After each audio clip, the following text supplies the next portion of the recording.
ചെക്കൻ അങ്ങനെ വന്നോട്ട് വണ്ടിയായിട്ട് വന്നു, എന്നെ റെയിൽവേ സ്റ്റേഷനിലാക്കി തന്നിട്ട് പോയി. നമ്മ റെയിൽവേ സ്റ്റേഷനിൽ നിൽക്കുമ്പോ നനച്ച വണ്ടി കയറിയ நம்ம நினைச்ச இடத்துக்கு போக முடியாது.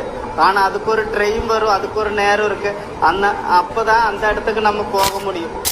പമ്പരം കണക്കിന് കിറങ്ങി കിറങ്ങി ഞാൻ പമ്പരം കണക്കിന് കറങ്ങി കറങ്ങി ഞാൻ പമ്പരം കണക്കിന് കറങ്ങി കറങ്ങി ഞാൻ പമ്പര കണക്കിന് കിറങ്ങി കിറങ്ങി ഞാൻ പമ്പര കണക്കിന്. Now LA night measuring his man. BFT. That's gonna do it. Blood force. കൂടെ യാത്ര ചെയ്യുന്ന ബംഗാളിലെ ഞാൻ വലിയ യൂട്യൂബർ നാട്ടിലെന്നൊക്കെ പറഞ്ഞ് പറ്റിച്ചു കേട്ടോ. നേരെ മുള്ളാൻ വേണ്ടി ബാത്റൂമിലേക്ക് പോകുന്ന വഴി കണ്ട അയച്ചു കേട്ടോ. കിട്ടിയിട്ട വായത്തണ്ട് പോലെ കിടക്കണ കിടപ്പ് കണ്ടേലാപ്പ. കുളം കര കര കുളം കുളം படுத்து விட்டத்தை பாக்குறது எவ்வளவு சுகம். அதுவும் காலை விரிச்சு தூங்குறது என்ன காத்தோட்டம். கைப்புள்ள இன்னும் ஏண்டா முடிச்சுக்கிட்டு இருக்க.